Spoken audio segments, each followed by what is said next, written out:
আপনি কি খুশির খোঁজ পেতে চান? তাহলে এই ভিডিওটা আপনার জন্য। একবার একটা স্কুলে ছাত্রদের নিয়ে এক মোটিভেশনাল সভার আয়োজন করা হয়েছিল, যেখানে একজন মোটিভেশনাল স্পিকার ছিলেন। তিনি সমস্ত ছাত্রদের একটা করে বেলুন দিয়ে বললেন, এরপরে যার যার বেলুনে যার যার নিজের নাম লিখো। ছাত্ররা বেলুনের উপর যে যার নাম লিখল।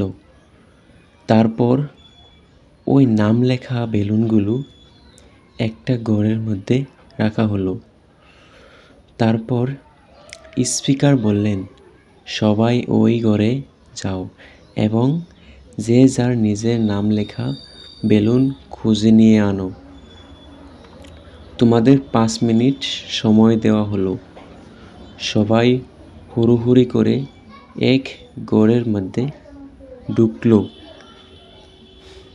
এবং তারা নিজের নাম লেখা বেলুন খুঁজতে লাগলো। 5 মিনিট পর ওই মোটিভেশনাল স্পিকার সমস্ত ছাত্রদেরকে ডেকে নিয়ে এবং বেলুন দেখাতে বললেন। সবাই অত্যন্ত নিরাশভাবে বলল, কেউই বেলুন খুঁজে পায়নি। প্রতিবারই তারা যে বেলুন তুলেছে সেটাতে অন্য কারো নাম লেখা ছিল।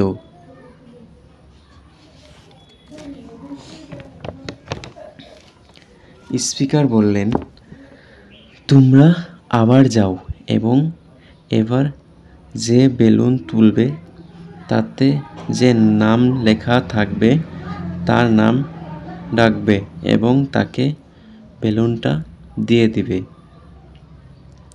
এবার ছাত্ররা শান্তভাবে রুমের মধ্যে প্রবেশ করলো এবং প্রত্যেককে একটা একটা করে বেলুন তুললো এবং যার নাম আছে তার নাম দেখে বেলুনটা দিয়ে দিল এবং 3 মিনিটের মধ্যে তারা যে যার নাম লেখা বেলুন দিয়ে ঘরের বাইরে বেরিয়ে এলো। এবার স্পিকার বললেন, আমরাও জীবনেও একই ভুল করছি। আমরা সবসময় নিজের স্বার্থ, নিজের খুশি খুঁজতে গিয়ে নিরাশ হচ্ছি। আসল ব্যাপার হচ্ছে অন্যকে খুশি করার মধ্যে, অন্যকে হেল্প করার মধ্যে। যদি আমরা খুশি খোঁজার চেষ্টা করতাম তাহলে আমরা অবশ্যই খুশি পেয়ে যেতাম। সো বন্ধুরা, ভিডিও আজকে কেমন লাগলো? যদি ভিডিও ভালো লাগে অবশ্যই ভিডিওতে লাইক দিয়ে দিও। আর চ্যানেলে যদি তোমরা নতুন হও চ্যানেলটা সাবস্ক্রাইব করে রেখো এরকম মোটিভেশনাল ভিডিও পাওয়ার জন্য। তোমাদের সবাইকে ধন্যবাদ, সবাইকে অসংখ্য ধন্যবাদ আমার চ্যানেলে তোমাদেরকে ভিডিও দেখার জন্য। তোমরা সবসময় অন্য কাউকে খুশি করতে চেষ্টা করো। অন্য কাউয়ের খুশির মধ্যেই তোমার খুশি লুকিয়ে থাকে, সেটা তোমরা বিশ্রে পাও না। ধন্যবাদ সবাইকে, এবং তো রাখলাম।